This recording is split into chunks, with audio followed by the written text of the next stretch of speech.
Good evening, everyone. I just want to highlight for you that this session is being recorded. It's also being streamed to live to Facebook, just so you are aware. If you don't want to, as audience members, you're not showing on the screen anyway, but know that you can direct other people to Facebook if they want to watch this live there as well. So good evening, my name is Brandy Hodge. I'm the Executive Director here at United Way, Hastings and Prince Edward. I'll be helping our youth ambassadors who are participating in the evening, just keep everything on time and on topic and moving forward. So on behalf of United Way, Hastings and Prince Edward and Youth to Youth, Hastings and Prince Edward, thank you so much for joining us this evening. Before we get started, it's important that we acknowledge and honor the fact that our service region is located on the territory of the Huron-Wendat, the Anishinaabe, the Haudenosaunee people, and directly adjacent to Gendake, the Tyendinaga territory, which is part of the Mohawk Nation. We are grateful for the opportunity to live and work here. We are thankful for the generations of people who have taken care of this land for thousands of years. We also recognize the contributions of Métis, Inuit, and other Indigenous peoples who have and continue to live in these communities. United Way, Hastings and Prince Edward is committed to acknowledging and appreciating the Indigenous people's historic connection to this land and to raise awareness of our Indigenous partners and communities. It is important to atone and to rebuild. This acknowledgement is one small part of our journey. Moving forward, we are dedicated to listening to, learning from, and collaborating with Indigenous communities and partners. We are committed to weaving this learning into our policies and practices on an ongoing basis. At the previous Youth Summit held in 2019, political awareness was a priority for the youth who both planned the event and who attended the event. They wanted the opportunity to explore the importance of democracy, to deepen their understanding of how provincial politics directly impacts their future, and to learn how they influence the outcome of the election itself. Thousands of local young people are eligible to vote. In fact, more than 15% of the local population are voting-aged youth, and they hold a tremendous amount of power at the polls. Youth to Youth Hastings Prince Edward has a mission to spark innovative thinking and work in partnership with community leaders to help increase solutions to local problems. Young people identified economic development, the environment, youth poverty, sexual health and substance use, mental health, and gender equality and diversity as some of their most pressing issues. So tonight, their questions will focus around these areas, and I've no doubt that every candidate will have strong responses to these issues. Without further ado, I want to introduce the two ambassadors who are representing the Youth to Youth group tonight to ask questions. I'll ask them to introduce themselves. Amanda, we'll start with you. Hi, I'm Amanda, and I'm a Youth to Youth ambassador, and I'm graduating from the Social Service Worker program at Loyalist College. Thank you. Caitlin? Hi, everyone. I'm Caitlin Lalonde. I'm the Youth to Youth coordinator at United Way, Hastings and Prince Edward, and I've been with them for about 2 years now. Thanks for joining. Both Amanda and Caitlin are representing the Youth to Youth group who both planned this event and who participate in the evening. I also want to welcome the candidates that are with us tonight. We do have regrets from Rob Collins. He is unexpectedly dealing with a health concern and unable to make it, so we do wish him well. We also heard regrets from Noah Wales just about an hour ago from the Ontario Party, so he's not able to attend either. Each and every one of you, thank you for investing your time and energy and passion into this election. Your service and commitment to the community and to the people who live here are valued and appreciated. And we especially thank you for attending tonight and acknowledging and appreciating the voice of young people in your community. I'm not going to introduce them as they are going to have a few minutes to introduce themselves. So just a couple of housekeeping items before we get started. Each opportunity for the candidates to address the audience has a random order. So we'll call on you in a random order. We'll let you know what that order is when you're asking the questions. Each candidate will have 3 minutes to introduce themselves, 2 minutes to respond to each question, and 2 minutes for closing statements or remarks. The question will be read by a member of the Youth to Youth committee. So that's Amanda and Caitlin. And if anyone in the audience would like to ask any questions, they can use the Q&A feature on the bottom of your screen, on the bottom of your Zoom screen. If we have time to get those questions, we will ask them. If we don't, we do strongly recommend that you put your email address in with your question, and we will forward those questions onto the candidates for their direct response to you. So I think that's everything as far as how we're going to roll through this evening. I'm going to invite, like I said, the candidates to introduce themselves. They have 3 minutes maximum to do that. Jody is running our timer on the screen, so that will keep you in order. And if that doesn't keep you on time, then I'll let you know when your time is finished. And Erica, we're going to start with you for that. Great, thank you so much. Okay, so my name is Erica Charlton. I am the Green Party candidate for the Green Party of Ontario. And this is my second time doing the political route. I was in the federal election in the fall, and what I'm proud to say, and also slightly disappointed to say, is a lot of the same issues that we were dealing with at the federal election, the Green Party has similar solutions to. Why I say I'm disappointed is that a lot of the issues that we dealt with in the federal election are the same issues that we're dealing with today. And that tells me that our government's making incremental, if any, progress on these topics. What I like about the Green Party is that we have new solutions to these old problems. We take science and innovation and come up with ways to solve them that are both economically profitable and better for our constituents.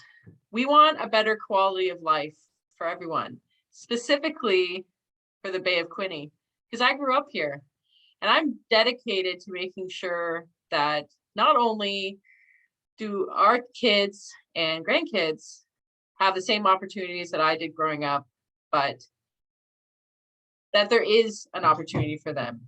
We've seen, even this week, how the effects of climate change and the impeding climate crisis are taking on us. Some of us weren't so lucky this week.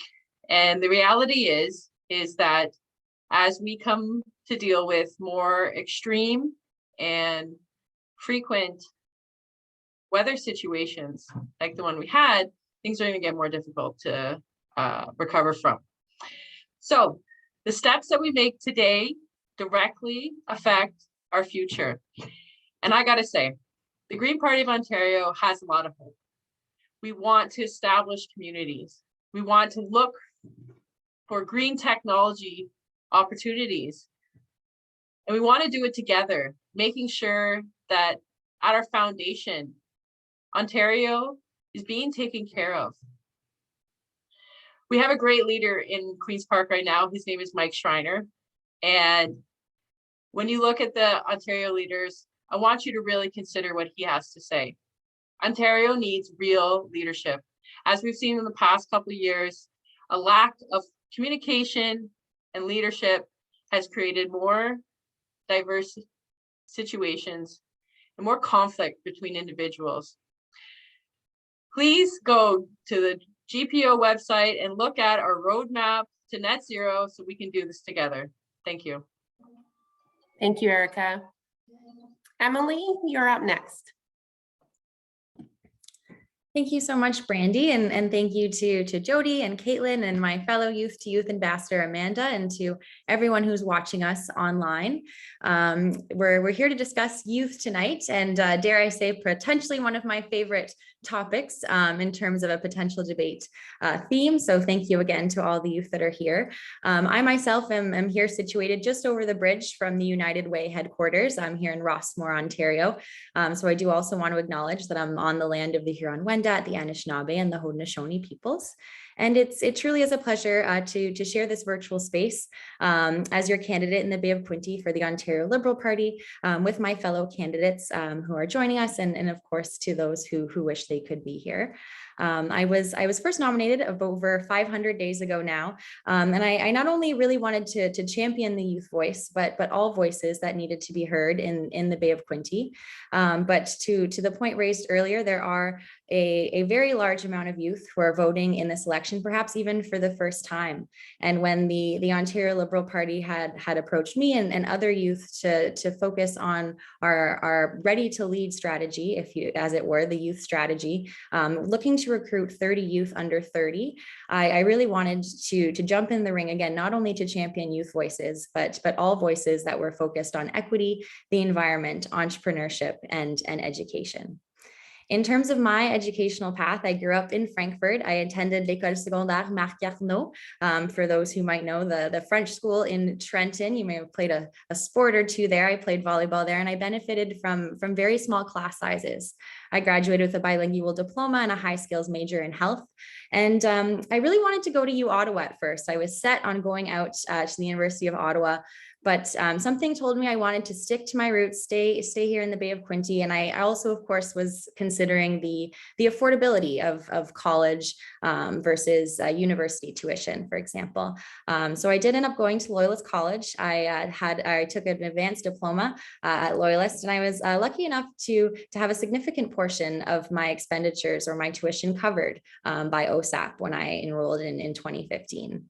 While I was there, I founded a Jack.org chapter. For those of you who are at Loyalist or have been to Loyalist, you may know the Wellness Loft, spending a lot of time there. And I was honored to receive the honor of valedictorian in 2018 before attending school online. And as you know, with the pandemic, things became very virtual. So I'm excited today in this virtual space to discuss not only what we're capable of doing online, but what the new normal might look like and how we will recover and replenish and return to whatever our new hybrid version of normal and everyone's new normal is. So thank you for being here again. Un gros merci à tous, and excited to start the conversation here shortly. Thank you. Todd Smith, you're next. Thanks, Brandy, and good evening, folks, and thanks for joining us. And congratulations to United Way, Hastings and Prince Edward on your recent campaign victory. That was a real victory for sure. That is reason to celebrate for a lot of different local agencies and organizations that you support in Hastings and Prince Edward County and in Bay of Quinte region. Listen, I am probably the oldest one on the screen, and I do have two young people in my life, my two daughters, Peyton and Reagan. My wife is a high school, well, she was a high school teacher at Eastside Secondary, but is now an elementary school vice principal at Harmony Public School.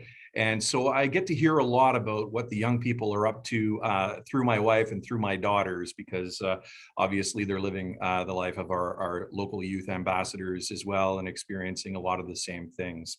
I've been the MPP for the last 11 years in Prince Edward Hastings, but for the last 4 in Bay of Quinte riding.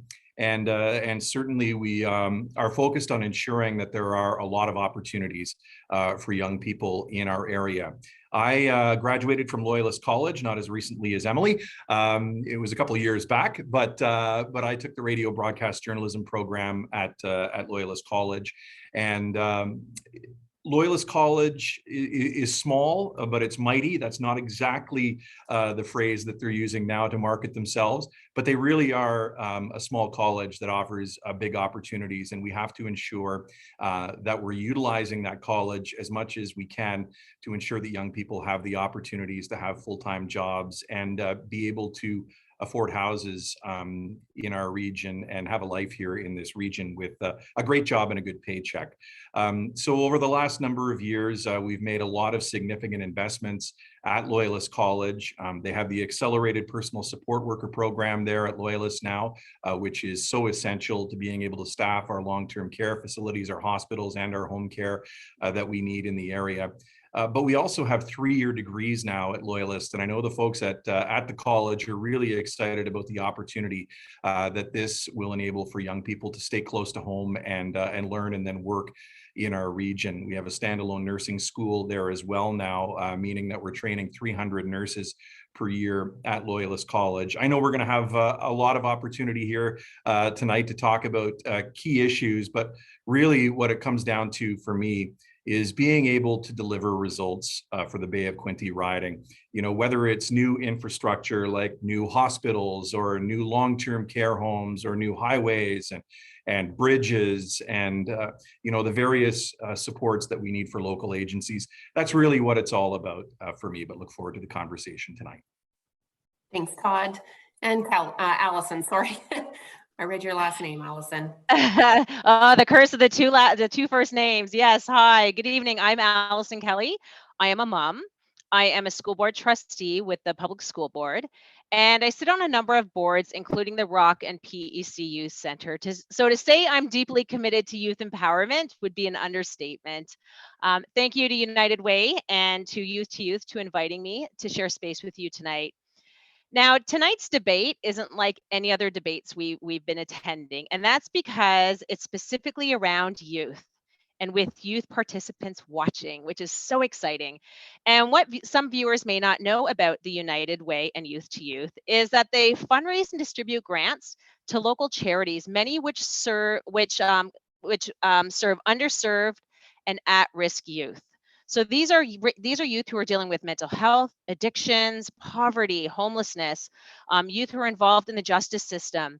And so I think it's important that we acknowledge and thank United Way for your ongoing advocacy and your commitment to youth and youth serving agencies. They've been very much needed throughout this pandemic, so thank you.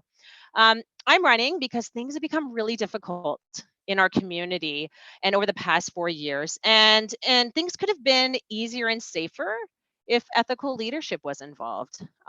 We have a housing crisis. Education has suffered from years of budget cuts. And we have a healthcare system and mental health care system that's just not working.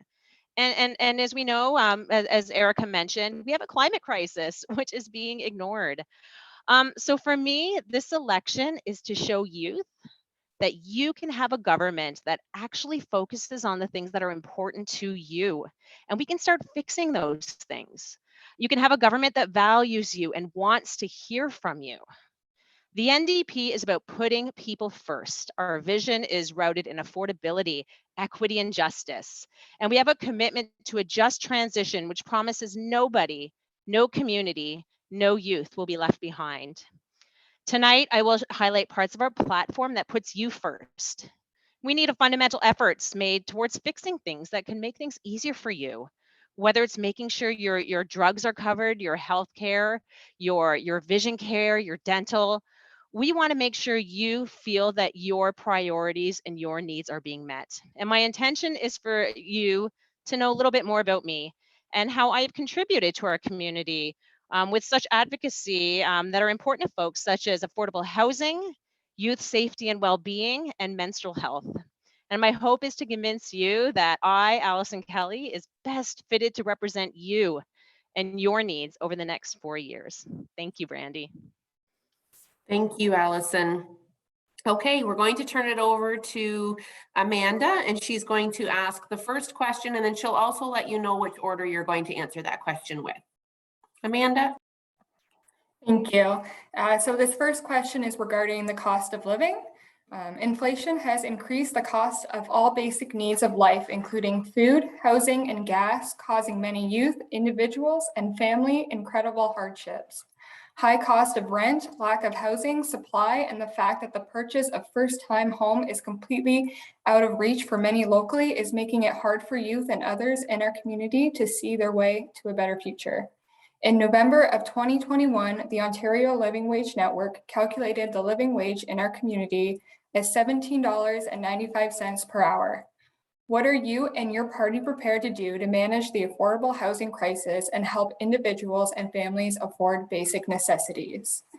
And Emily will be answering this first, and then Todd, Allison, and then Erica. Thank you so much for the question, Amanda, and to all of the youth that raised the question initially. A very important question. Affordability, of course, is top of mind. I know for all of us who have been door knocking on this call, the candidates, affordability has definitely been probably the number one thing that we've heard at the doors, amongst other things. And if you have a job in Ontario, you shouldn't struggle to meet your basic needs. I know a lot of us on this call also have several jobs. And if you're working a full-time job, that should mean that you're making an income to support yourself, to support your family.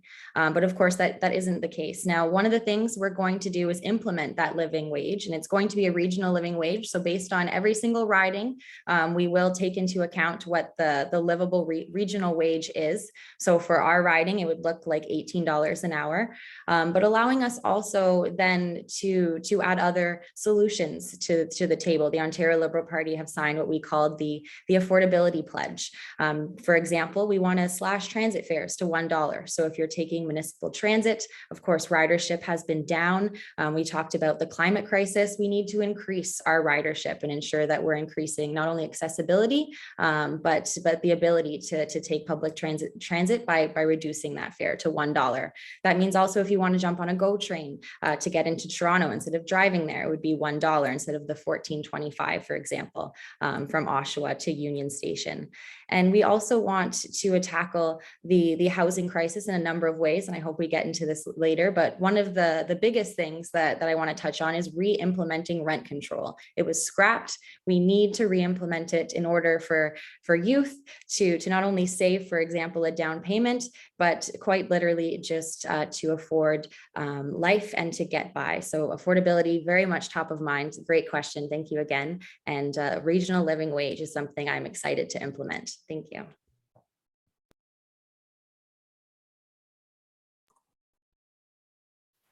Okay, so next up, Todd. I can take over. Thank you for the prompt, Brandy. Appreciate it. Affordability obviously is something that we're hearing at the doors, as Emily says, but it's not really a surprise. That's why it's one of the key planks in our election platform, our re-election platform, is making life more affordable for the people of Ontario. We've gone to great lengths over the last 4 years to bring electricity prices down. You'll recall leading into the last election, the big issue, or one of the big issues that we were facing in Ontario, was the soaring cost of electricity, which we've been able to flatline and keep any increases well below the rate of inflation.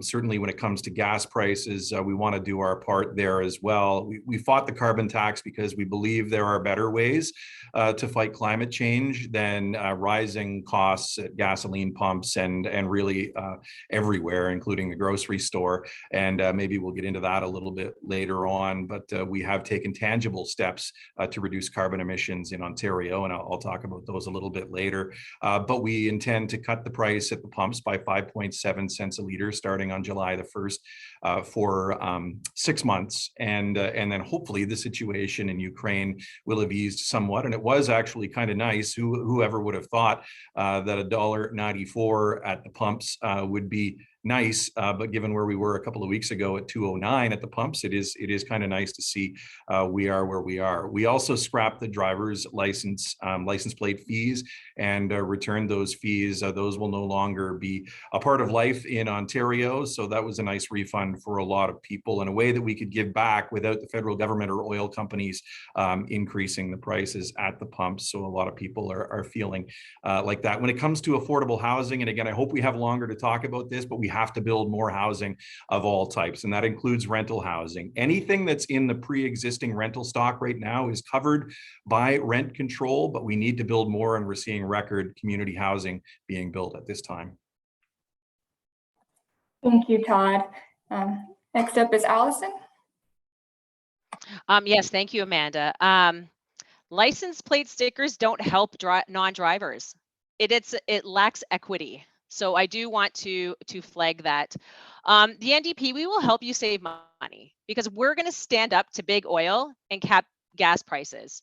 $1.97 is not acceptable. It shouldn't be something we're clapping about. We should be horrified by that amount.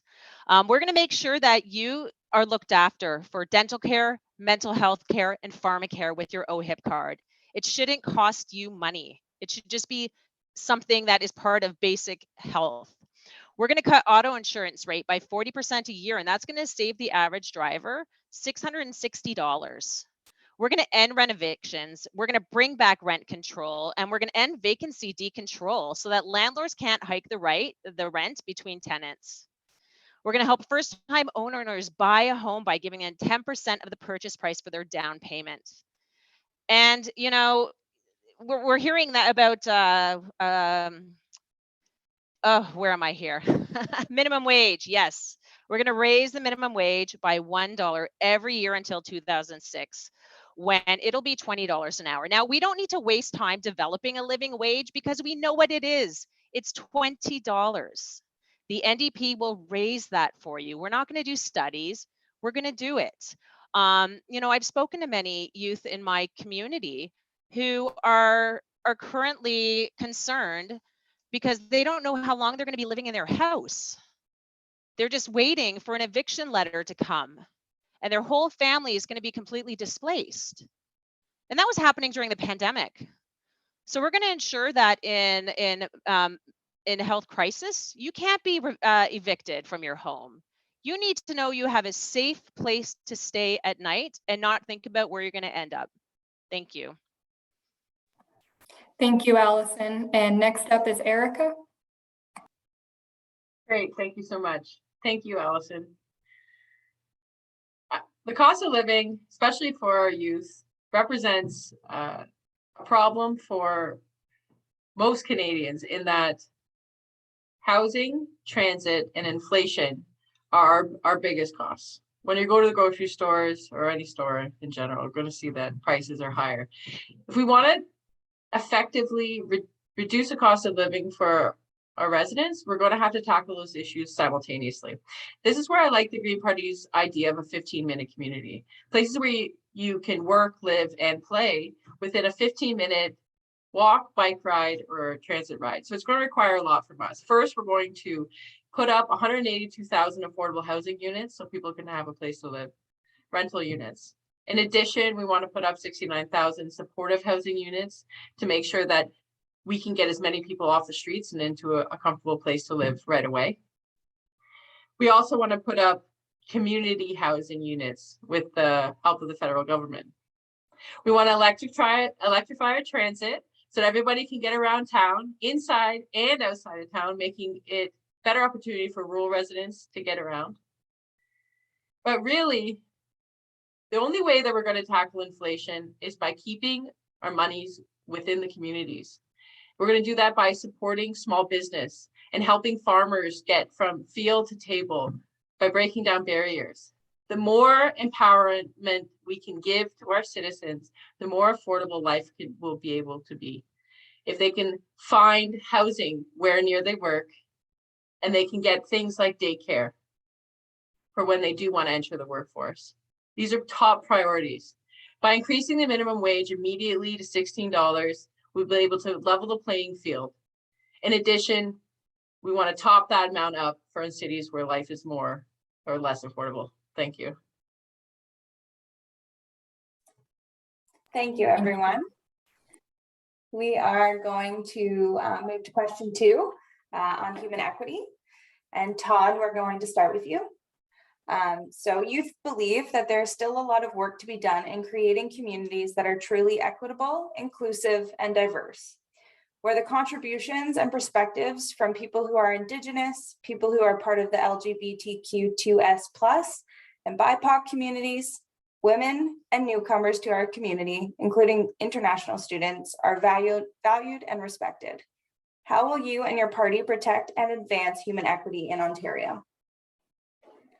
Yeah, thanks for that, Caitlin. And one of the things that we implemented a few years back at the advice of the Premier was the Premier's Council on Equality of Opportunity. And what an amazing group of individuals this is. I had the opportunity of being the minister responsible for the Premier's Council on Equality of Opportunity when I was the Minister of Children, Community and Social Services. And we had various leaders from different communities, including Suzanne Brandt, who is a member of that committee from the Tyendinaga Mohawk Territory and First Nations Technical Institute there at Tyendinaga, who was just one of the voices around that table, but a lot of youth were involved as well. So we could hear directly from young people who were being impacted by legislation that the government was potentially bringing forward and get their impact on it. So, you know, we have a changing face in our community here in Bay of Quinte, but Ontario is one of the most multicultural jurisdictions in the entire world, I would dare say. Over the last year in particular, I've had an opportunity to work very, very closely with Indigenous communities as well in my role as the Minister of Energy, and ensuring that we're bringing opportunity to Indigenous communities, that we're lighting up Indigenous communities. Projects like the Wate Power Project in northwestern Ontario are bringing electricity to those communities for the first time, and real hope for those fly-in communities, many of them fly-in communities in northern Ontario. But ensuring that we have the voices of young people from all ways of life at the table, helping direct government legislation or guide government legislation and provide input is incredibly important. We've seen a real change in our community here in Bay of Quinte because of the international students largely, but people moving from the GTA into the Bay of Quinte. Thank you, Todd. Allison? I need to be blunt. We have a racism problem in our community. We have a xenophobic problem in our community, and we have a homophobic problem in our community. And we have to name that in order to address it. Everyone in Bay of Quinte deserves to feel safe and feel welcome and at home. No one should have to face fear or hate or be scared to leave their house based on this color of their skin, their creed, their sexual orientation, their faith. The principles of equity are woven through our platform, and I'm so proud of that. And some things I want to highlight for you of how NDP will protect and advance human equity. First, we're going to collect race-based data across all provincial ministries in the areas of healthcare, and we're going to use that data to create a provincial anti-racism strategy. We're going to end carding and destroy all data collected through this horrific and racist practice. We're going to treat anti-Black racism as a public health crisis. We're going to improve access to gender-affirming procedures and surgeries that make transition drugs free. We're going to expand Indigenous primary healthcare organizations and ensure that healthcare is culturally appropriate.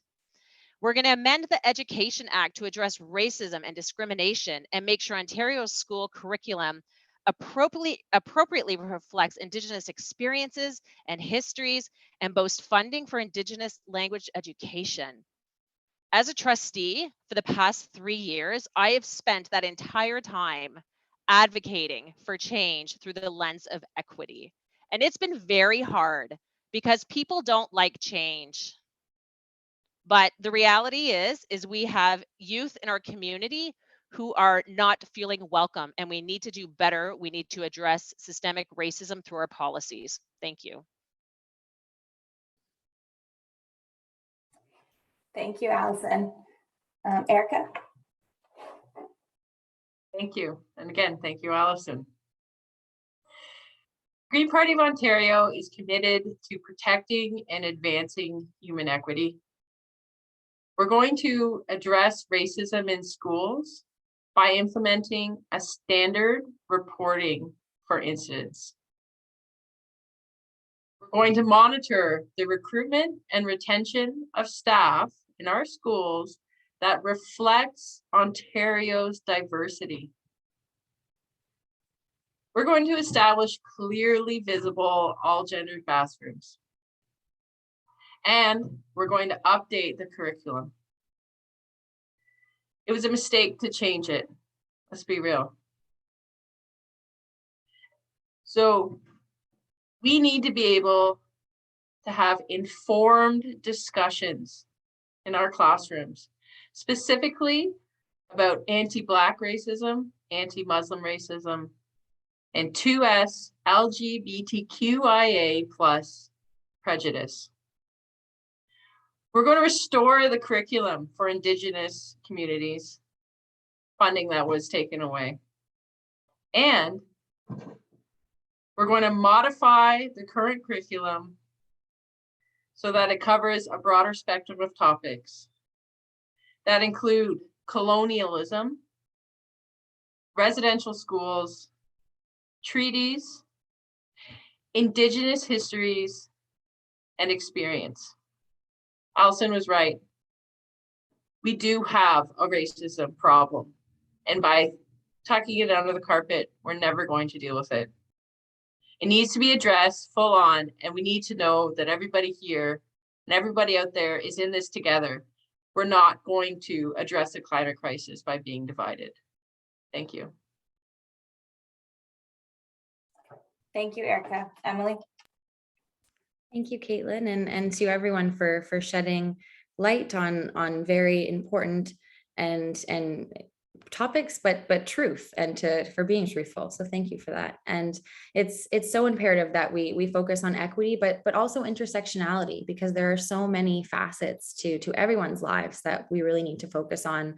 The contributions of individuals, whether no matter what background you come from, everyone's background, those contributions have built the province that we all live in, whether you live in a rural riding, a northern riding, whether you're a Franco-Ontarian or Indigenous people, or everyone brings a vibrancy to every corner of the province, and particularly in the Bay of Quinte, and it has been this way in the Bay of Quinte for quite some time. I am committed also to reconciliation. It's so important to some of our points to enhance education about and for Indigenous communities, to restore a lot of the curriculum that we lost, to promote Indigenous health and well-being, and to ensure that everyone has equal opportunities. Now, when it comes to equity, we also need to make sure that everyone, including women, are treated equally in the workforce, that we're supporting Franco-Ontarians. C'est très important de supporter les plus que 2000 Franco-Ontariens dans notre région. There are thousands of Franco-Ontarians across Ontario and right here in our riding. We also need to act on the priorities of 2S LGBTQ plus Ontarians, and of course to support newcomers and the diversity of our community, particularly perhaps with our international students, but for everyone who wants to use their talents in our community and to use their skills and to refine their skills. It's imperative that everyone, regardless of age, but perhaps particularly youth, have the opportunity to learn. So thank you for this extremely important question. Thank you, Emily. This next question is regarding healthcare, and Allison will be answering it first. There is an abundant evidence that the pandemic has created a mental health crisis, including increased isolation, depression, addiction, and suicidal ideation for youth, seniors, and countless others. Many also struggle with the cost of prescriptions, dental, and vision care. We are experiencing a shortage of primary health care providers, making access to necessary health care even more precarious. How would you and your party define and fund essential health care for Ontarians? Big question. Through my work at the Rock and through my work as a trustee, I was there when the first lockdown happened. And I was part of the group that went out and delivered food and did mental health checks in on the youth. And you're right, Amanda, it was not a good scene. And it just kept getting worse. And, there are so many youth that are struggling with addictions and mental health right now and just not able to get the services they need. And the NDP, we believe essential health care means making sure all Ontarians, all youth can get access to the care that they need. One thing we're going to do is we're going to work with children's mental health and ensure we address the wait list. Youth should not be waiting months to get the help they need. It absolutely not. We're going to make sure we bring mental health counseling under OHIP. Another thing we're going to do that I know United Way is very familiar with is work with agencies to create those wraparound supports and make them more available to provide access to services for the youth without overstepping each other and interfering with treatment that each agency brings to the table. We're going to declare the opioid crisis a public health emergency, and we're going to immediately begin harm reduction strategies. We're going to bring in universal public pharmacare. We're going to bring in more funding for nurse practitioner-led clinics. We're going to expand the community health centers. We're going to immediately hire 300 doctors in Northern Ontario so that more people can have access to primary care providers. We are going to implement 10 paid sick days.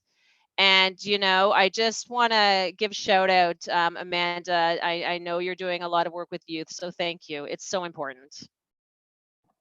Thank you, Allison. And now I'll ask Erica. Great. Thank you so much. This is an excellent question, and I'm so glad to have the opportunity to talk to you guys about it. Healthcare and the inability to access appropriate healthcare disproportionately affects our vulnerable communities. And stop.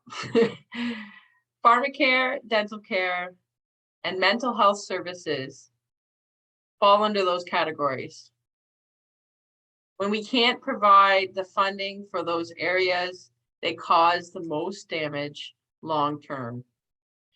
The Green Party of Ontario wants to make sure that everybody has access to the examinations, devices, medication that they need to have a great quality of life.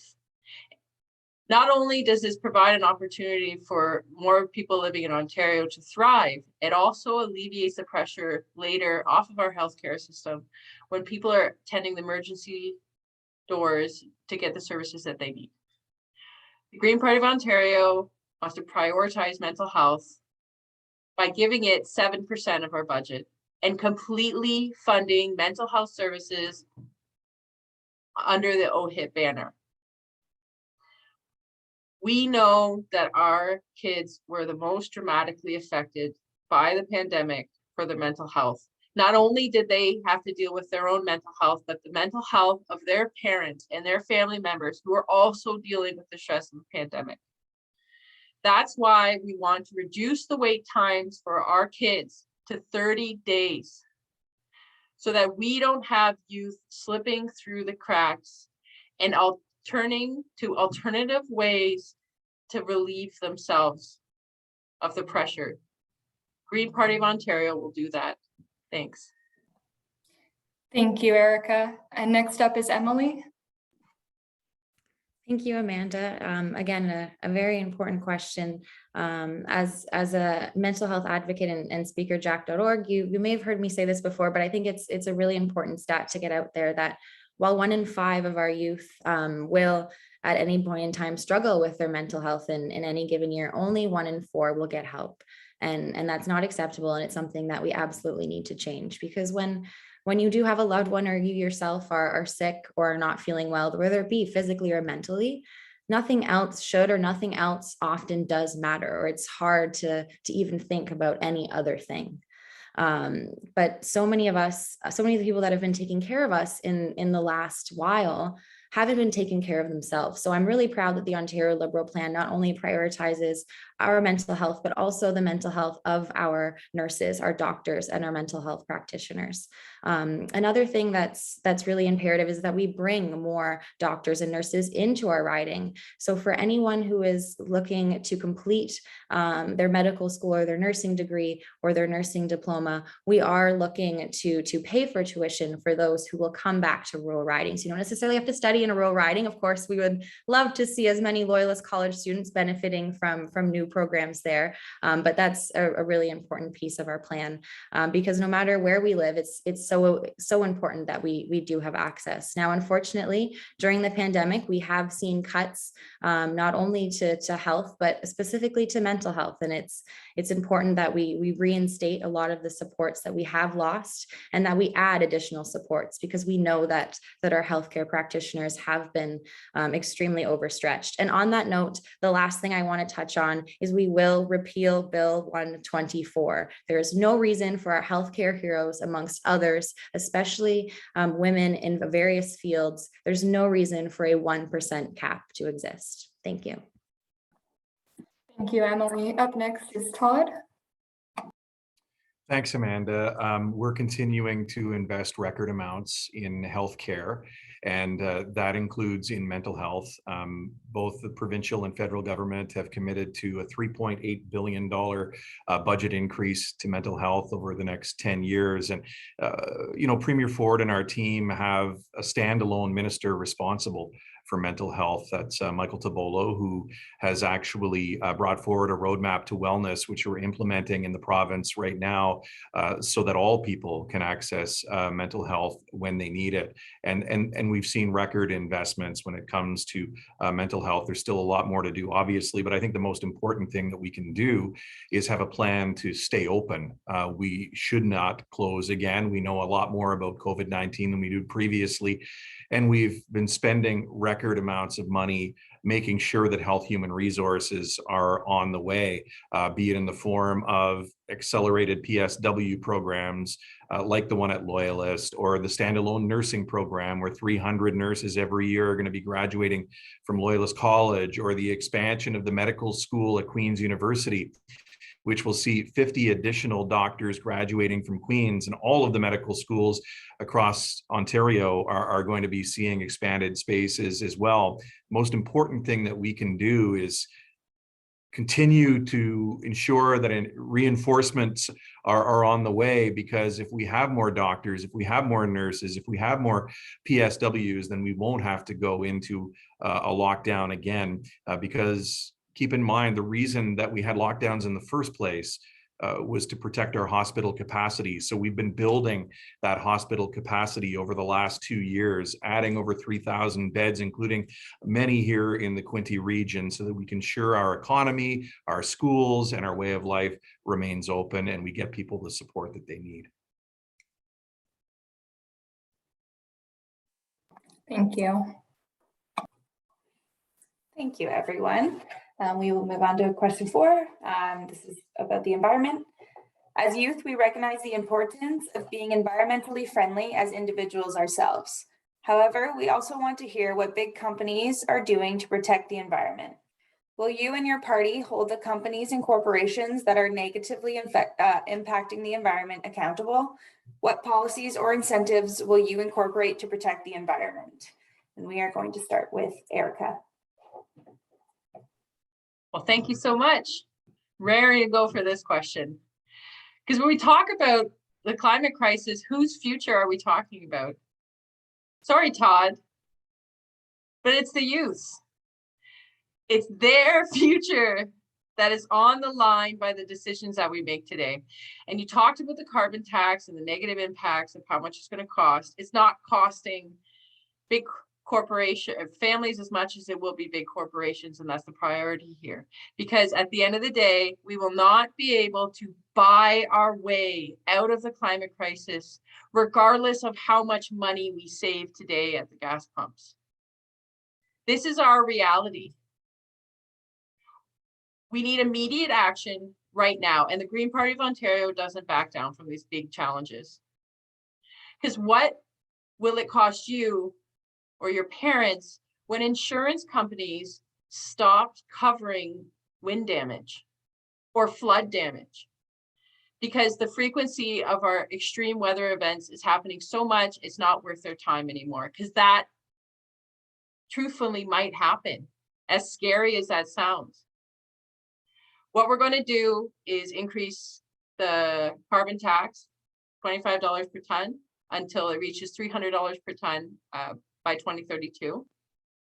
And then To protect Ontario, we want to work with Indigenous communities on consultation to what 25% of Ontario we're going to get protected by 2026, and the 30% of Ontario that we want to have protected by 2030. We want to increase our funding into energy efficient upgrades by using things like heat pumps to reduce the carbon emission from our buildings, and retrofit our infrastructure to meet that standard as well. Thank you. Thank you, Erica. Next, we'll go to Emily.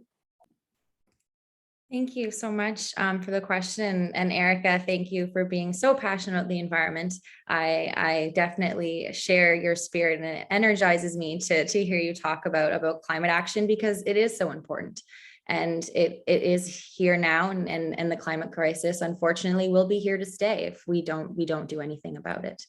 I'm really excited about the Ontario Liberal Party platform creation. I was fortunate enough to sit on what we call policy squads, and I was on the climate action or climate change, energy and environmental squad. And we sat down with countless stakeholders on Zoom meetings, similar to this screen. And we spoke for hours with stakeholders in the environmental sector, in energy, and we learned how current governments how the current government and ministries are allowing some of our large corporations to make some pretty big choices without thinking about the environment. So it's so important that we act now, and we act fast. 2 decades ago, more and more children were developing illnesses like asthma because of air pollution. Ontario Liberals responded to that, and now every coal plant in the province is gone, and we've put a price on carbon pollution. Now, I know some will say that that price on carbon is going to cost families. Now, I can assure you, for the most part, thanks to the federal incentive or the federal carbon tax, you do get a lot of that back, and most families do get most back or more money back in their pockets. Now, of course, if we didn't cancel cap and trade, we wouldn't even be having this conversation. But I do hope carbon pricing is here to stay. But the Ontario Liberal Party is also looking to make sure that we keep things affordable. Now, we're also very keen on cutting greenhouse gas emissions by 50% below 2005 levels by 2030, and we will look to achieve net zero emissions by 2050. Thank you. Thank you, Emily. Todd? So driving up the price of the pumps impacts the price of everything. And that's just a fact. It drives up the cost of groceries and everything that we purchase because everything gets trucked. And the parliamentary budget officer in Ottawa says that most people are worse off because of the carbon tax than get a break. That's just a simple fact. There are better ways to deal with this than making life more expensive for people. That's why we've made targeted investments to eliminate coal-fired steel production. You know, just the one investment that we made with the federal government to move Algoma Steel and Sault Ste. Marie from coal-fired furnaces to electric arc furnaces is going to get Ontario 16% closer to closing our gap when it gets to the target set for 2030. And not only is Algoma Steel going to be moving from coal to an electric arc furnace, but Dofasco in Hamilton is going to be moving from coal as well to an electric arc furnace. Everybody remembers driving over the big bridge into Hamilton, and all you see are piles and piles of coal. Those are going to be a thing of the past because of the investments that we're making there. But not only are we going to be reducing emissions in Ontario by continuing to invest in our nuclear facilities that we have, but we're also building small modular nuclear reactors as well, which are emissions-free 300 megawatt technologies that aren't just going to clean up the air here, they're going to clean up the air in Saskatchewan. Their government is about to purchase some of these and eliminate their coal production, but jurisdictions from around the world are interested in purchasing our technology, which is being developed right now at OPG Darlington. Already, Poland has signed on to purchase 10 of these small modular reactors, a coal-fired burning nation, and one that drastically needs to end their carbon emissions. And they've purchased 10 already. Many others want to get off Russian natural gas for obvious reasons, and our small modular reactor is the way to do it. Thank you, Todd. Allison? For decades, Governments have shown a lack of understanding on the climate crisis. The Ford Conservatives gutted our conservation authorities. They canceled a program to plant 50 million trees in Ontario. They ripped out electric vehicle charging stations and then put them back in. Ford's decision will put the burden of costs on you and your future. We are seeing climate change impact our lives in real time. We just have to look at the storm that just happened. And the urgency to do something about it is getting stronger every single day. And we need a government that will take real action, not one that's going to bury its head in the sand and throw election promises and refunds at us. We demand more respect than that. Our Green New Democratic Deal is bold, it's effective, and it's achievable. We're going to reduce greenhouse gas emissions by 50% by 2030 and getting to net zero no later than 2050. We're going to create a retrofit program that will bring existing public sector buildings to net zero by 2030 and all privately owned buildings to net zero by 2050. We're going to give $600 to households to install electric vehicle charging stations at home and require new homes to have the vehicle charging capacity. And we're going to be establishing Ontario's first Youth Climate Corps. You asked, will we hold corporations and companies accountable? Yes, we will. We're going to make them pay for the pollution that they cause. We're going to create a new cap and trade program and make sure that at least 25% of revenue goes towards supporting rural, northern, and low-income families disproportionately impacted by carbon pricing. And, Todd talks about the gas at the gas pumps, but he's not going after the big oil and big gas. They're scared to. They will never go after them. Thank you. Thank you, Allison.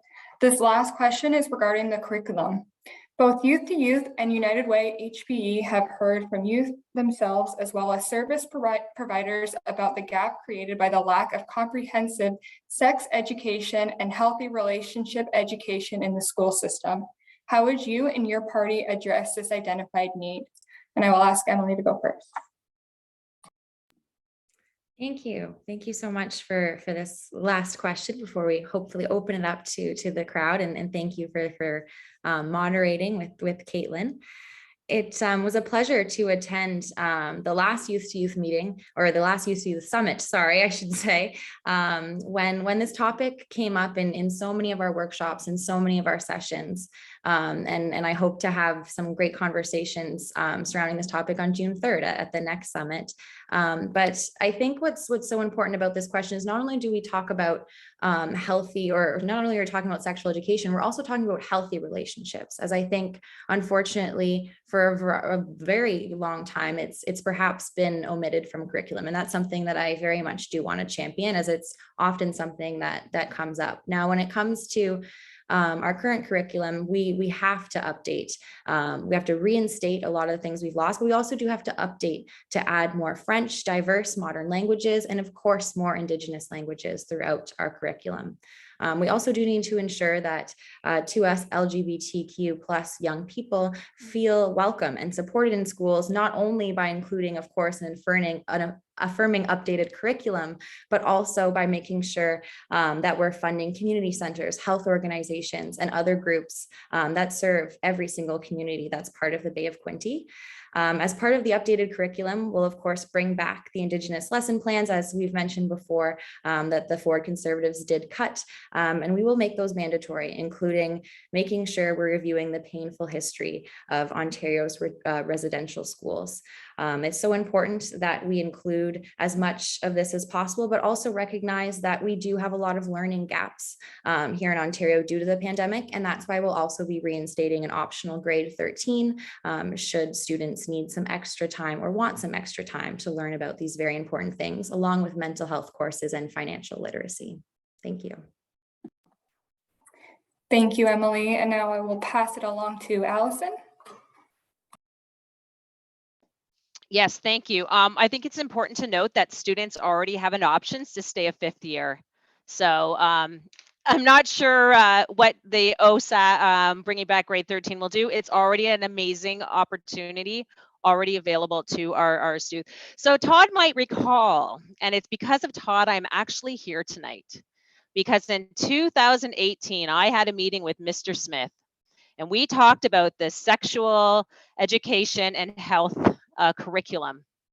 And we spoke about the Indigenous curriculum.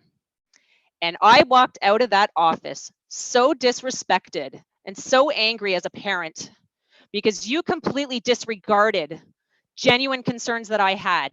But I'm here now, so thank you. It's wonderful. The NDP has advocated for comprehensive sex education for years and spent the last 4 years fighting Doug Ford's cuts to curriculum. Ford's cuts to mental health and supports and school staff, including guidance counselors, are important issues for the NDP to stand up for. We need a curriculum that reflects the realities of teenagers' lives today and accurately address things like online safety, consent, and gender identity. Ontario's sexual health curriculum should empower young people to make informed decisions about relationships and their bodies and keep kids safe by teaching them about consent and risks online. I know in Prince Edward County, the Picton OPP, in partnership with the Rock Youth Center and in collaboration with the county library, are putting on incredible workshops in our schools, to our parent councils, talking about online safety. We continue to rely on not-for-profits and charities to fill in the gaps in which public dollars should be paying for. And we need to do better. Thank you. Thank you, Allison. And I'm going to ask Todd to go next, please. Thanks very much. There's no question that curriculum needed to be updated, and it has been. Far too many of our young people were failing math. The previous government brought in discovery math, which the only thing we discovered was that our young people couldn't learn how to do math as a result of that. It's very, very important that we changed the curriculum as well to address things like human trafficking, which we did, which is a growing concern across our province, and the dangers when it comes to internet stalking and phishing online. Those types of changes have been introduced in our curriculum as well, but we really needed to get back to a curriculum that focused on the essentials that young people needed to ensure that they could get a job in the future. Science, technology, math, and the arts. All of those programs are so important, and they're options that will lead them to a successful career in the future. Our skilled trades, enhancing the Ontario Youth Apprenticeship program so that it's not just available in grades 11 and 12, that it's introduced at an earlier age in grades 9 and 10, so that young people have the exposure to fill the jobs of the future. We know that we need more people to take up skilled trades. It's one of the biggest issues that we have in our province right now, the lack of skilled trades people and the age of those skilled trades people. So it's really important that we're introducing those pieces of curriculum to individuals and allowing them to get jobs and be successful participants in our communities. And curriculum does need to be updated regularly. I believe that it does. We're the government that took streaming out, so that young people were no longer being streamed into programs where they shouldn't have been because of their race. Thank you, Todd. And now I'm going to ask Erica to go ahead. Thank you. Thank you, Beth, for your comments in the chat. I just would like to go back. The question was about the gap created by the lack of comprehensive sex education. So I'm going to talk about that. I, just like Mike Schreiner, fully support the new Ontario Human Development and Sexual Health curriculum. The Green Party of Ontario will work to make sure that our children have the information and the tools that they need to be safe in a modern world. The mistake of reverting to the 1998 sex ed curriculum puts our children at risk. It was a curriculum developed before social media, before text messages, and smartphones. And it's unfortunately silent on consent, gender diversity, and how to navigate in the online world. Learning about consent is more important than ever before. And if we want our kids to be safe, they have to be informed. Because every child deserves protection in our world, because sexting and cyberbullying are part of this new reality that we live in. Now, we want to make sure that parents have the choice of whether or not their child will be excluded from the teachings, but the priority is that parents and children should have that choice. It's the world we live in, and they need to be ready for it. Thank you. Thank you.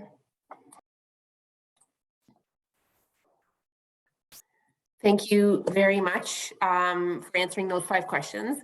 We do have a few more that we can add into this, as if everyone is game. We have a little bit more time, just given that 2 candidates weren't able to attend tonight, and so it's freed up some time in the schedule. The first one is around housing, and earlier a couple of candidates mentioned the fact that they had hoped there may be opportunity to more specifically address the housing crisis. So I would pose the question around housing as this: we are experiencing a housing crisis, which the pandemic and its aftermath has only heightened. High costs of rent, lack of housing supply, and the fact that the purchase of a first-time home is completely out of reach for many locally is making it hard for youth and others in our community to see their way to a better future. How will you and your party expand affordable housing options and handle this crisis? So I'm going to start with Allison on that question. Thank you, Brandy. Yes, it is a problem. Every day we're hearing about this. We're hearing from parents who are worried about their kids and what their kids are going to do. The NDP, we see housing as a human right. There shouldn't be people in our community that can't call a place a home. So we're gonna help new homeowners by giving a 10% of the purchase price for your down payment. We're going to build 250,000 affordable homes and not market homes over the next decade. And they're going to be operated by public, nonprofit, and co-op housing providers. We're going to end exclusionary zoning and enable affording missing middle, which means we're going to create housing options like duplexes, townhouses, and walk-up apartments. One thing that I'm really excited and proud about, because we know there are many youth in our community who are couch surfing and who don't have a safe place to call their home. We are committed to increasing shelter spaces and wraparound services for queer, trans, and gender diverse youth and adults who are in need. We're going to create for Indigenous by Indigenous housing strategy. So what does that mean? We're going to work in partnership with Indigenous-led housing providers and the federal government to create homes for Indigenous people by Indigenous people. And we're going to suspend evictions, as I mentioned, during a health care emergency. That shouldn't be happening. I spoke to a youth earlier this week in the county who left to go off on their own and recently had to move back to their parents' place. And they were embarrassed because they thought as an adult, I'm able to move on, and they couldn't. So we want to empower youth to be able to make that choice if they choose to do so. Thank you. Thanks, Allison. Todd? So we have brought forward 8 pieces of housing legislation in the last 4 years. Unfortunately, it takes time for that legislation to impact the housing supply that we're currently experiencing and the record high prices that we're experiencing, not just in Bay of Quinte, but right across the province. It takes time for those incentives to work. But we are seeing the results of those changes in legislation. We had a record over 100,000 housing starts last year in Ontario, and that was in the midst of a pandemic. We've had the first rental housing being built in our province since 1993 as a result of some of the incentives that are in place.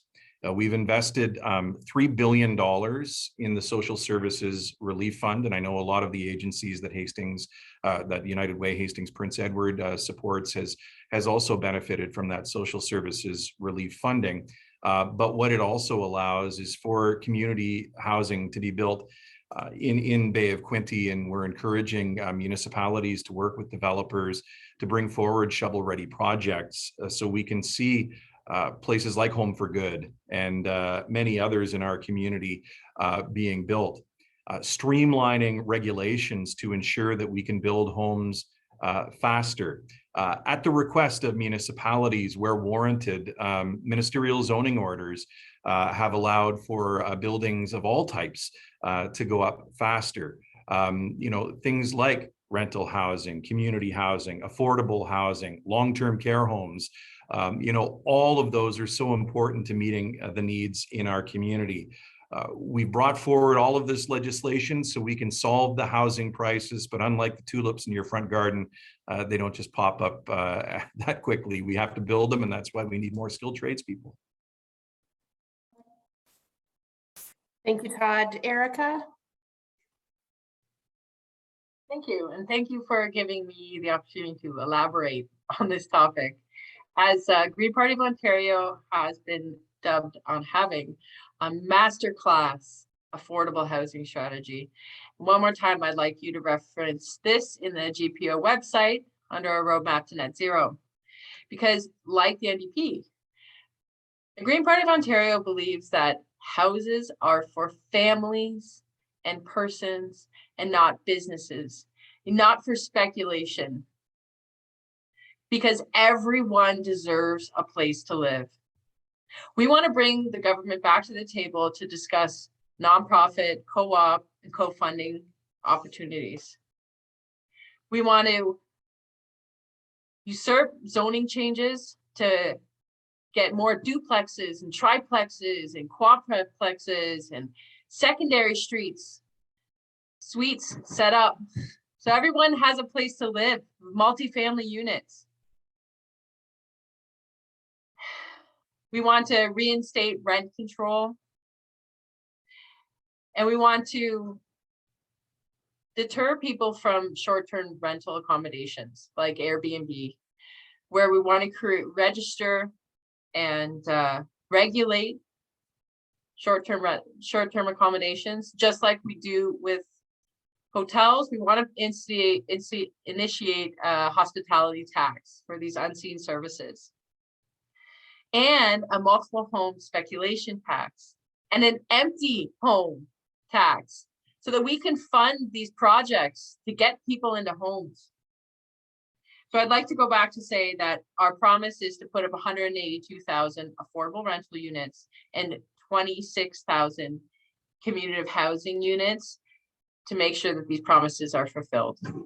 Thank you. Thank you, Erica and Emily. Thank you for the question and also allowing us to elaborate. As a younger candidate, I too don't really know when I will be able to buy a home. I do have a little bit of a plan, but it's a very unstructured plan as things are so difficult right now when it comes to what the landscape looks like of renting or buying. Now the thick of the numbers when it comes to our plan are 1.5 million homes over the next 10 years. But that also does mean, to a lot of our points, creating more jobs, because we need to fill the skilled labor shortage and create these jobs or fill these jobs, which is why we'll be giving $2,000 to any new apprentice or anyone looking to enter an apprenticeship, with a variety, of course, of other incentives on the skilled labor shortage. But in terms of housing, we also want to ban non-foreign ownership or non-residential ownership. And we want to introduce what we call the use it or lose it tax.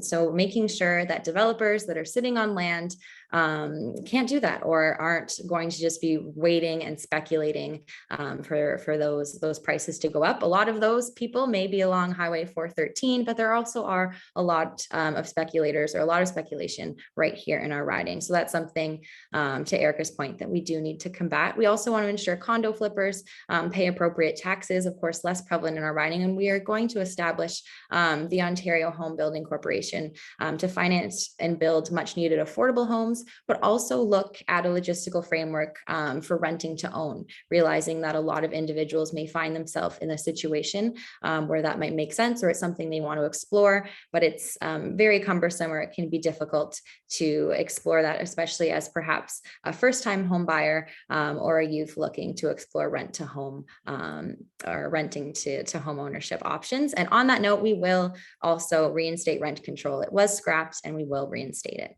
Thank you. Thanks, Emily. I'm going to go to one question from the audience. In previous responses, a few mentioned raising the minimum wage. So the question is, what do you plan to do for small businesses if you raise the minimum wage, considering the fact that small businesses make up the majority of the business sector? Small businesses have been severely impacted by the COVID-19 pandemic, and I believe that an increase in the minimum wage would put families with local business in a situation where they can no longer afford to stay open because operating costs have also increased with recent inflation. So I will go to Emily to answer that one first, please. Yes, thank you. Thank you, Brandy, for the question. It's imperative as we look to approach the regional living wage that we are supporting small businesses and all businesses and individuals throughout that. We're also looking to instate 10 paid sick days, which is also something that's going to cost money. So in terms of that, we are looking to implement a $200 incentive per employee per day to negate paid sick days, which will also help when it comes to increasing to a livable minimum wage. That's also why we're going to do this sort of on a gradient scale or a graduating scale, where we'll immediately increase minimum wage to $16 an hour, and thereafter in the next 1 to 2 years establish the regional living wage per region. So in our riding, it would look like $18 an hour. We also want to eliminate incorporation fees for businesses for the next 2 years, recognizing also that there are a lot of young entrepreneurs in our area, a lot of young startups and small businesses. We want to alleviate any fees and costs when it comes to starting up. And in the next 2 years, we also want to alleviate any taxes on our small businesses or outside of those incorporation fees for businesses that were most hardly hit by the pandemic. So not only do we want to see more young entrepreneurs succeeding, but making sure that to your question, Brandy, that young, or to the question that young folks and all small businesses can continue to thrive in the Bay of Quinte as a lot have. But unfortunately, it's also important to note that a lot of small businesses have perhaps had to shut down or had to take on less employees for a season or two or for a year. So really also recognizing that businesses need to shift to a new normal, and we are here to support that as well. Thanks, Emily. Erica? Okay, so yes, the Green Party of Ontario wants to immediately raise the minimum wage to $16 and then regionally increase it depending on the cost of living those areas. What we're going to do to support businesses in this way is by helping them open the doors and keep their doors open. By prioritizing local industry, we're going to be able to keep the money circulating within our stores. We have a lot of small businesses that are trying to compete with big business models. And that's where the minimum wage becomes great disparity for them. Without the same kind of income, it's hard to pay your employees a minimum wage, and we get that. So to alleviate some of the pressure, we're also going to implement 10 paid sick days for regular workers and discuss better affordable insurance providing opportunities for small businesses so they can afford some of their expenses. And also we're going to support them by standardizing leases and implementing rent control so that businesses have a better chance to keep their expenses low and give their employees a livable wage. Thank you. Thanks, Erica. Allison? Hi, thank you. I don't know if many people know this, but in the Bay of Quinte, majority of the small business owners or micro business owners are women. So yay to the women entrepreneurs and those who are non-binary. Very exciting. But yes, during the pandemic, many of our small businesses had to shut their doors. I personally know a number of entrepreneurs had to walk away from their dreams while stores like Walmart stayed wide open and made record number profits on the back of our small and micro business owners. So the question was about minimum wage and what are we going to do to support small businesses? Well, we're going to work with you. We want you to succeed, but we also need to recognize that the minimum wage is not enough money. When our parents or when my parents were young, a minimum wage could pay for an entire family to live in a house, buy groceries, save for vacation, own a car. We have not been keeping up because governments have been letting us down. But the NDP, we are for small businesses. We're for micro businesses. We are going to bring in 2 rounds of small business recovery grants with one payment in 2022 and one in 2023. We're going to work with organizations and insurance industry to ensure the commercial industry is affordable. We're going to work to standardize commercial lease agreements and explore the creation of rent guidelines for small businesses. We're going to implement 10 paid sick days. It should have happened. It should have happened, Todd. You know that. We're going to encourage Ontarians to travel within the province and support local tourism by extending the staycation tax credit for another 2 years. And last, we're going to launch a tourism workforce strategy in partnership with tourism operators. We want to make sure that the labor shortage is addressed. Thanks, Allison. Thank you. And Todd. So we've been working very, very hard to create an environment where businesses can grow and thrive and employees can get good paying jobs with bigger paychecks. Because of the policies of the previous government supported by the NDP, where we're driving up electricity prices through the roof. I mean, we were the most uncompetitive jurisdiction in North America because of the Green Energy Act. And all 3 parties here supported that. And it was driving businesses out of Ontario at a record rate. Over 300,000 manufacturing jobs left Ontario. We've been able to fix that with our comprehensive energy plan, our renewable cost shift, and make life more affordable for people, but also make this a much more attractive jurisdiction. We're now seeing auto sector jobs coming back to Ontario. They left because of the policies of the previous government. And the 3 other parties here want to make life more expensive for businesses by jacking up carbon taxes as well. That's only going to drive people out. You know, $15 is what the minimum wage is now. It's going to go to $15.50. The day that we announced that the minimum wage was going to $15, which is what the NDP wanted, the next day they said they needed it to be 20. So I mean, they'll say whatever they are going to say to try and make people come to their way of thinking. But that's only going to cost more for the business person.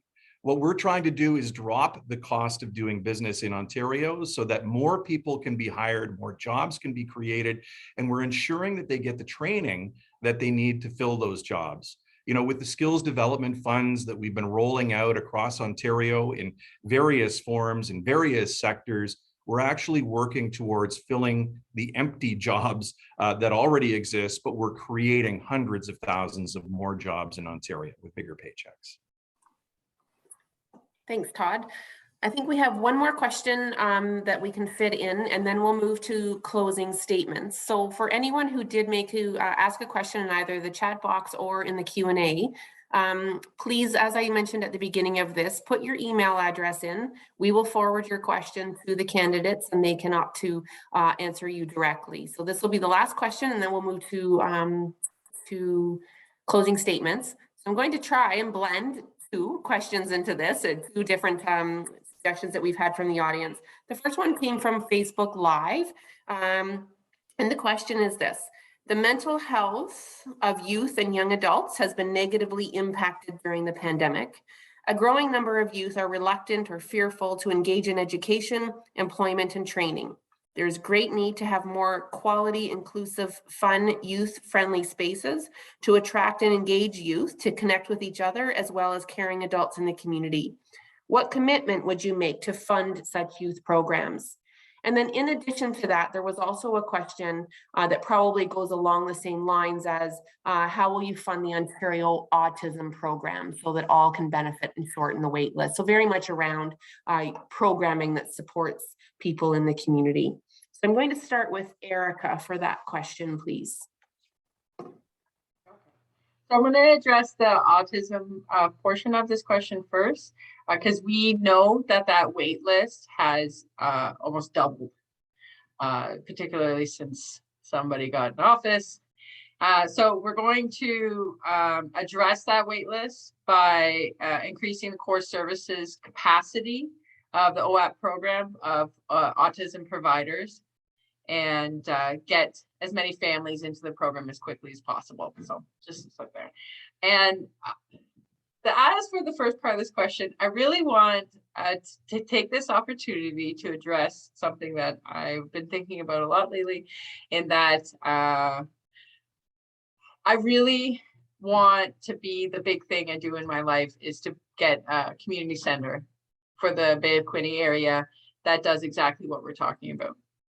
I think that a lot of people have been not given the same opportunities as others, specifically for the reason that their parents have worked so hard to provide a life for them and to provide just a financial security foundation.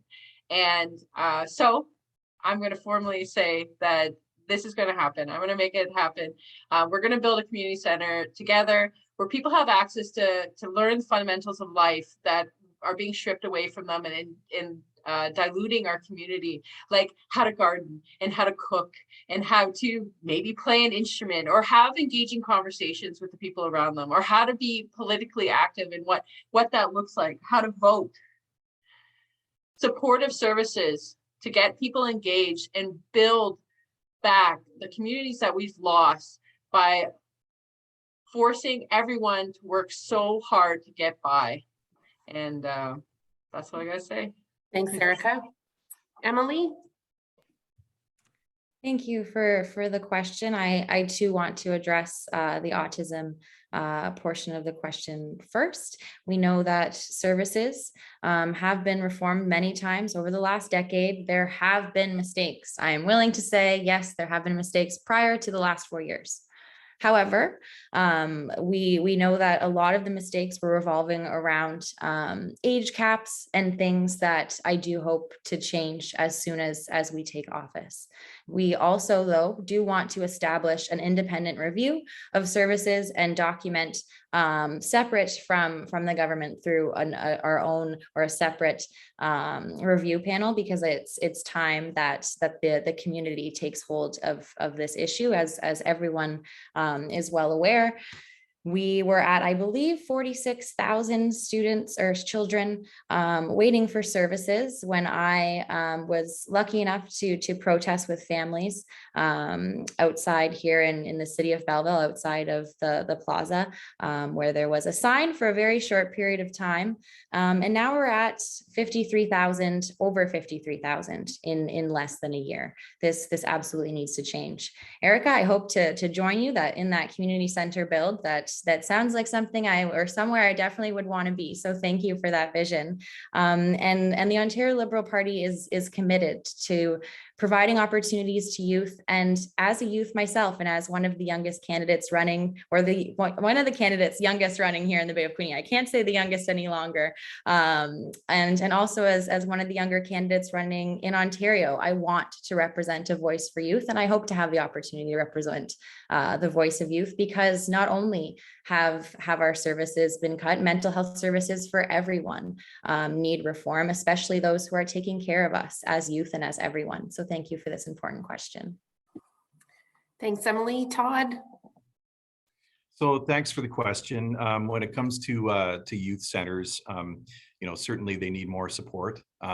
It's a strange way that youth centers currently get their support, and we have made different investments in things like the Ontario Trillium Foundation, and we've added money to the Ontario Trillium Foundation to roll out supports, which I've been a part of a lot of different announcements with the Rock in Prince Edward County, or the Quinte West Youth Center, or John Howard Society in Belleville, that all have youth programs. So there needs to be something a little bit more stable and predictable there than just the Ontario Trillium Foundation, which is an application-based funding source.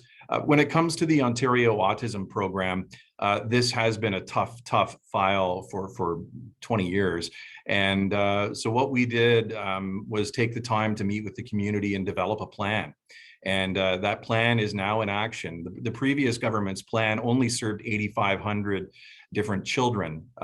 There are now over 40,000 children that are receiving support with new programs like the Entry to School program, which was something that the Ontario Autism Panel recommended.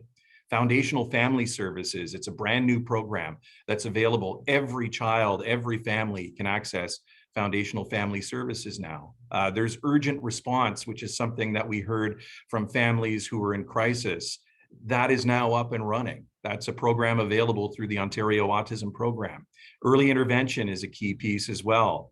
ABA is one form of treatment that is going to be rolled out to kids across the province. Many are getting it right now. There's probably, I'm going to say, about 9,000 that are receiving ABA services right now in programs that were available previously. They have had their programs continued and will be available into the future as well. Thanks, Todd. Allison?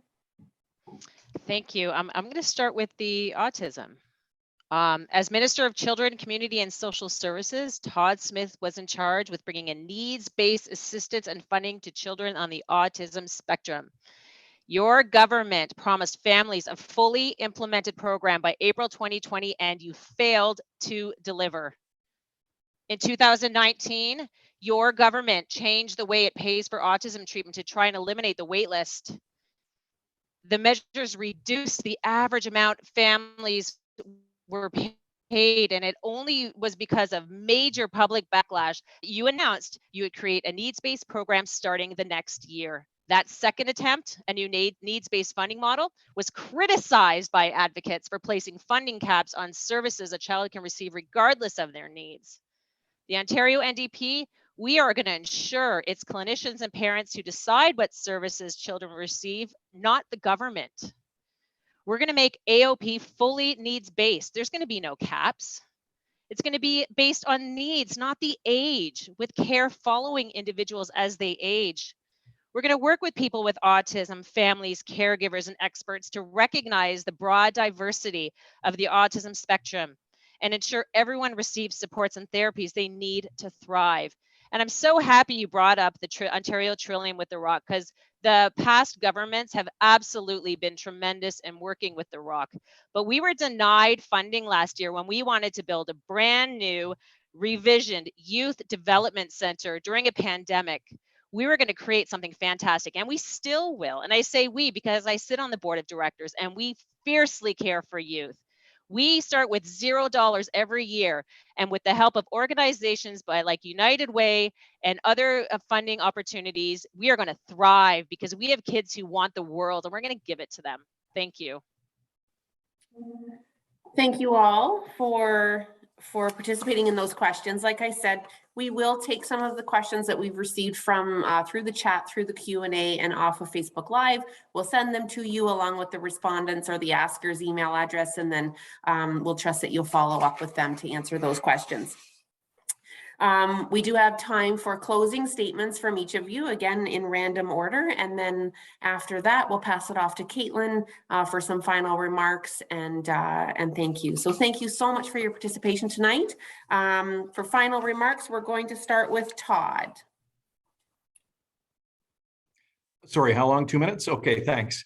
Thanks, Brandy, and thanks to the United Way of Quinte for all that you do to make the Bay of Quinte community a better place to live, and all of the agencies that you support. And again, congratulations in reaching your goal, and to Sherry Meeks and the entire cabinet that worked so hard to get out there and drum up the support that's so essential to make Bay of Quinte the best place to live. Listen, I've been the MPP for Bay of Quinte for the last 4 years. We have seen tremendous improvements in infrastructure in our community. We now have a stabilized formula that funds Quinte Healthcare. We no longer have to worry about Trenton Memorial Hospital closing. We have a brand new Prince Edward County Memorial Hospital that's on the way. We have 4 brand new long-term care facilities that are in the development pipeline. We have invested in home care. We have all of those health human resources that are coming down the pipeline as well, either being trained at Loyalist College or Queen's University or many of the other post-secondary facilities that we have in the region. We have infrastructure that's being built, brand new roads around Trenton Memorial Hospital, a brand new community health center that was previously for 15 years in temporary trailers in downtown Trenton is now open and serving people in a modern, safe facility. We have a brand new YMCA on the way for Belleville, where young people will be able to participate in programs. It's in the development pipeline. And 3 new schools are on the way. St. Joseph's, St. Greg's, Murray Centennial, they're all in the pipeline. Working together with advocates in this community, we've been able to accomplish a lot over the last 4 years in spite of the pandemic. And working together, I know we're going to be able to accomplish more in the next 4 years. So when June 2nd rolls around next week, I would humbly ask for your support. Vote Todd Smith on Election Day. Thank you, Todd. Thanks for being here tonight. Allison Kelly, you're up next. Thank you, Brandy, and thank you again to United Way and Youth to Youth for inviting me to share space with you and your community tonight. It's a real honor. Over the last 5 years, changes have been made because of advocacy work from our community, which I was honored to be part of. Changes were made to Prince Edward County's taxi bylaw to include language protecting youth, people with disabilities, and vulnerable community members. 16-year-olds are now able to participate as voting members on municipal committees in Prince Edward County. And this year with 9-year-old Ramona, we made a deputation of Prince Edward County Council, who is now looking into doing a pilot of menstrual products in public bathrooms. And we did this as private citizens. And imagine what we can do together for our community with the resources and influences that come along with being an MPP. There's a lot at stake this election. Doug Ford and his bad policies only benefit his rich buddies. Doug Ford has prioritized a highway to nowhere to make his developer buddies rich instead of properly investing in education, mental health, and youth. And our local conservative candidate was there for all of it, at the cabinet table, helping Doug Ford make these cuts. We have an opportunity to make a difference for people. That isn't just going to help folks now, but put fundamentals and pieces in place to help youth and generations to come. Bay of Quinte deserves so much better than we've been getting for 11 years. So I say to our youth in this beautiful part of Ontario, let's come together now. Let's defeat Doug Ford and urgently start to fix the things that matter to you. I care about you deeply. I care about your life, and I will work with you. I'll go to bat for you every time, like I've been doing for these past number of years. In the words of the late Jack Layton, my friends, love is better than anger, hope is better than fear, optimism is better than despair. So let us be loving, hopeful, and optimistic, and we'll change the world. On June 2nd, vote Alison Kelly for MPP. Thank you. Thanks, Allison. Thanks for joining us tonight. Erica, you're up next. Get myself off mute there. Okay, thank you. Thank you so much for this opportunity. Thank you for inviting me here, and thank you for giving me a chance to talk to the youth. It is so important that we inspire our youth to make changes. And I want you, whoever's watching this, to join the Green Party. You can go to gpo.ca/Young Greens if you want to make a difference. You can join for free. When I joined the Green Party, I thought that I was just here to talk about climate change and how it negatively affects us. But the reality is, when I started these conversations, I realized that the Green Party can offer solutions for all of the problems that we're facing with effective solutions, with real answers to the old problems that we keep seeing. When I talk about 15-minute communities, it seems like a dream. Places where you can work and live and play and walk to and bike to, and there's buses for everything. But the reality is we already have an environment like that, and it's in Picton. If you want an example of what a 15-minute community can look like, go to the county and check it out. I grew up in the county and I had to walk everywhere. And luckily in Picton, you can. And I want to take that ideology and apply it everywhere in Belleville. Dense communities where you can work, where you can walk to work, where you can walk to your daycare, where you can walk to school or catch the bus to Loyalists easily. We're going to retrain 60,000 people in green technology, and we want you to be on that ride. Thank you so much. Thank you, Erica. Thank you for participating tonight. And Emily, you're up. Last but not least. Thank you very much, Brandy, and to the entire team at the United Way for your tireless efforts throughout the year. It's great to see you, Caitlin. I apologize I'm not on our Monday meetings quite as much as usual this month, but I will get back to those. And to Jody, who's probably right behind the timer. Thank you, Jody. It's again been a pleasure to join you as a younger candidate. It's been a very energizing discussion.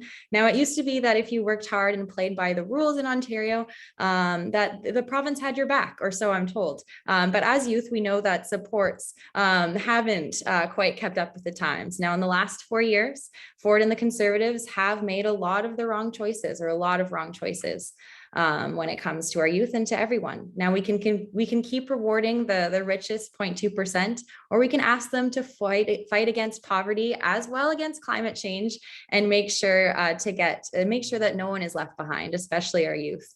We can build Highway 413 over wetlands and farmlands to save GTA commuters a few seconds, or we can invest in our kids. I'm excited that the Liberal Party wants to invest that entire $10 billion in education, or that entire $10 billion for a highway into education, bringing back a choice for a tangible grade 13. I know it is possible now, but it's recognized as a victory lap. I have a student who's on my team in a grade 13 right now, and it's not overly easy, and we want to improve that. We also want to build safe schools across the province, recognizing our past mistakes and building upon them as a brand new party. We don't want to continue to play politics, and we want to truly invest in youth and the next generation and everyone in Ontario, because Ontario can and should be a place to grow, but only if we make the right choices. So on June 2nd, I do hope that you choose to vote for Emily Lenevue and the Ontario Liberal Party, a vote for education, equity, the environment, and economic dignity. And on June 3rd, I will join you all, and I hope you join me at the Youth to Youth Summit. So see you all there, and thank you so much for tonight, everyone. Thank you again.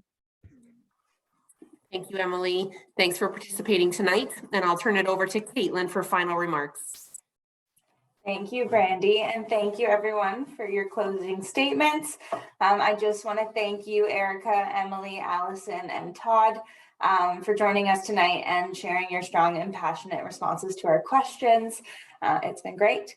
Amanda, I would also like to thank you for representing Youth to Youth tonight, and I would like to take a second to just thank a group of youth ambassadors, including Cass, Miranda, and Maggie, who had really deep and thought-provoking conversations around the topics you heard tonight and formulated the questions. Just one more time, Election Day is June 2nd. And as Brandy said, youth have an incredible power at the polls. I want to encourage any youth who are eligible to vote to do so. If you can't make the polls on June 2nd, you can go to the advanced polling or ask someone for support in the process if it's your first time. One of the best ways youth can have their voices heard is through voting.